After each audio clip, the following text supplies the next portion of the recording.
Всем привет, друзья! Дима Даниэль, Скалска, Болгария, 18 марта, суббота. У нас, друзья, холодно. Второй день у нас холодно. У нас ночью -1 сегодня. А сегодня даже был иней, вы знаете. Ну, наверное, это последние холодные дни. Все. Следующая неделя, по прогнозам, у нас вся плюсовая. Через 3 дня я улетаю в Израиль на несколько дней, где-то 3 дня меня не будет, но видео будет, естественно, будет какое-то интересное видео из Израиля, и мы будем продолжать. Да, кстати, сегодня 18 часов стрим, добро пожаловать. Итак, друзья, вы знаете, самое интересное, что вообще мы можем купить сегодня в болгарском селе, что мы покупаем, чем мы пользуемся и что лучше, чем в магазине. Ну, 3 самых главных вещи. Ну, давайте начнем с того, что это мед. Друзья, болгарский мед замечательный. Это здесь одни из лучших производителей меда в мире. Мы постоянно покупаем мед и покупаем его в селе. Мед не покупаем в магазине, не покупаем на фермерских базарах, потому что зачем где-то покупать, если прямо под боком у нас есть в селе человек, наш очень хороший товарищ, у которого можно всегда купить мед по очень хорошей цене. Сегодня средняя цена в Болгарии на фермерский обычный простой мед это где-то от 10 лев плюс, 5 евро плюс.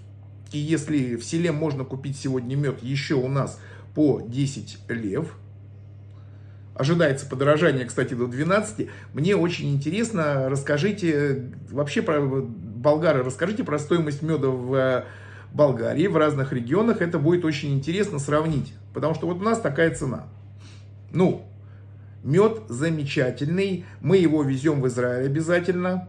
Беру баночку или 2 детям, внукам, друзьям. Это очень хороший подарок, потому что мед вкусный и... Друзья, это натуральный мед, натурпродукт, это не та гадость, извините, которую вам предлагают в магазинах.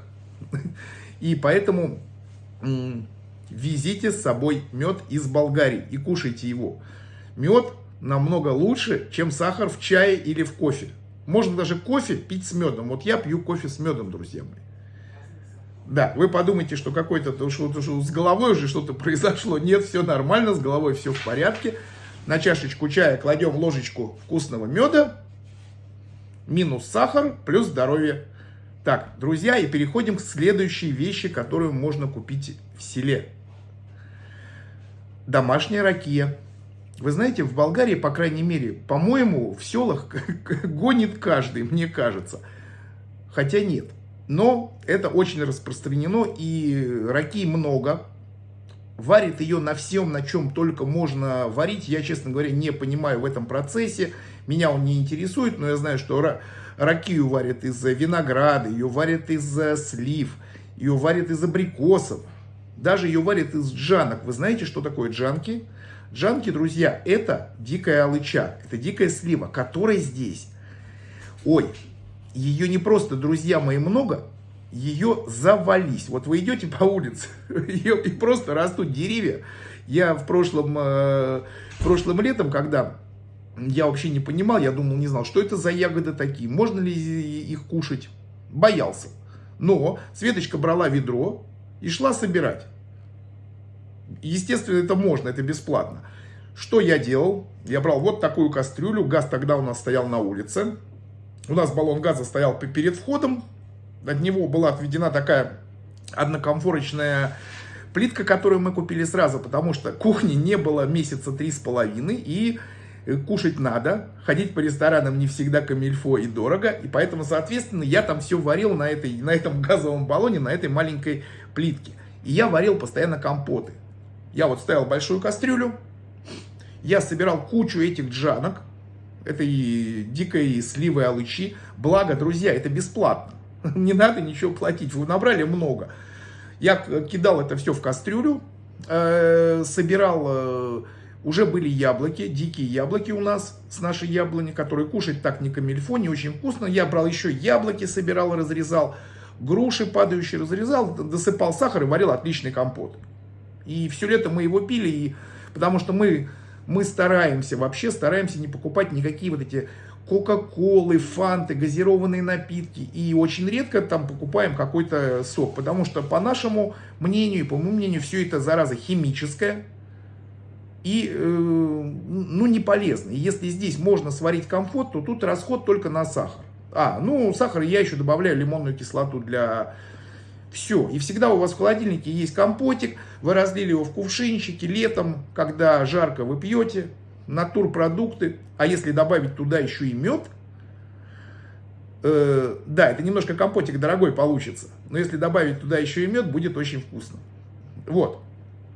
Ракия, друзья, домашняя ракия. Это национальный болгарский напиток. По статистике, друзья, я даже как-то прочитал, что болгарская семья, статистическая, среднестатистическая семья, в год семья потребляет 400 литров ракии. И с кем бы я ни разговаривал в селе, я говорю: слушай, а ты ракию пьешь? Да, конечно, пью каждый день. Я говорю: ну как каждый день-то, ну не очень хорошо. Он говорит: нет, Дим, у нас все просто. Каждый день после работы болгарская традиция взять, налить себе 50, максимум 100 грамм с едой, покушать и потом спокойно отдыхать и идти на следующий день на работу, и ничего не болит без перебора. Вот. Кстати говоря, еще ракию очень классно пить горячей. Вот ее нагревают и пьют маленькими глотками. Помогает от многих заболеваний. Друзья, но это надо, опять же, в очень ограниченных количествах. Вот 100 грамм, да, больше не рекомендуется. Ракию можно купить в селе. Да, я, в принципе, ракию не потребляю, но если мне нужно для моих друзей, там кто-то приезжает, кто-то меня просит, я просто поднимаю телефон и говорю: там, мне надо там 2-3 литра. Еще, чтобы вы понимали, что самогоноварение в Болгарии, оно не то что разрешено, но есть какие-то определенные лимиты. И если я не ошибаюсь, поправьте меня, пожалуйста, что один человек может сварить, по-моему, 30 литров. Не знаю. Вы мне скажите, вы меня поправьте. Ну, что по поводу качества напитка? Качество напитка замечательное. Я, в принципе, просто это не пью. Но я как-то пробовал, нормально. Те, кто любит вот такой напиток, рекомендую покупать у себя в селе или знать заведомо хороших продавцов, где вас не обманут, где вас там не нальют непонятно что, и покупать у них. Сколько стоит ракия? Ну, где-то в районе 12 лев за 1 литр.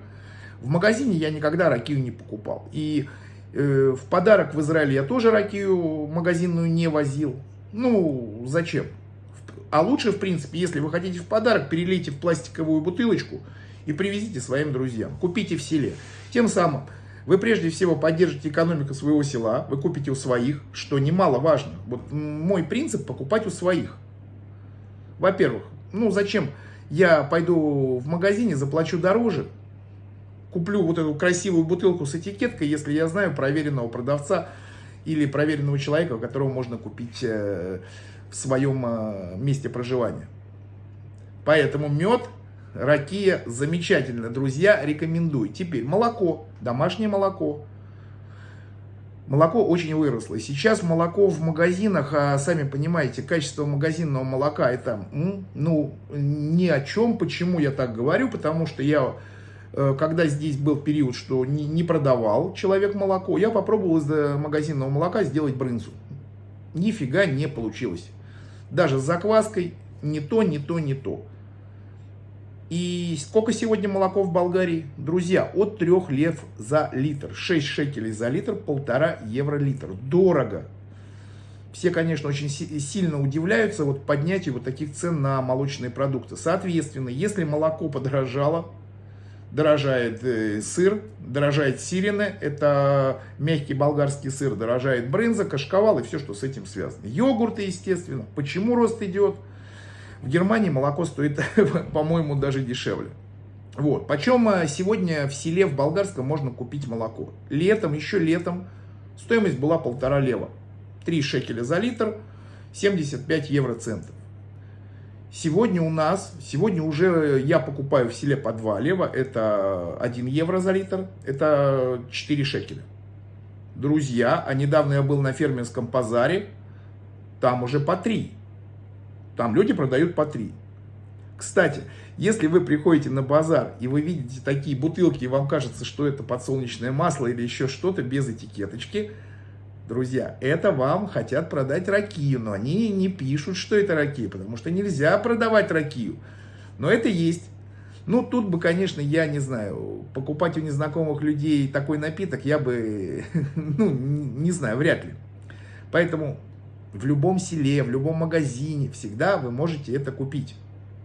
И, ребят, это домашнее, ракия, мед, молоко. Все домашнее, все био.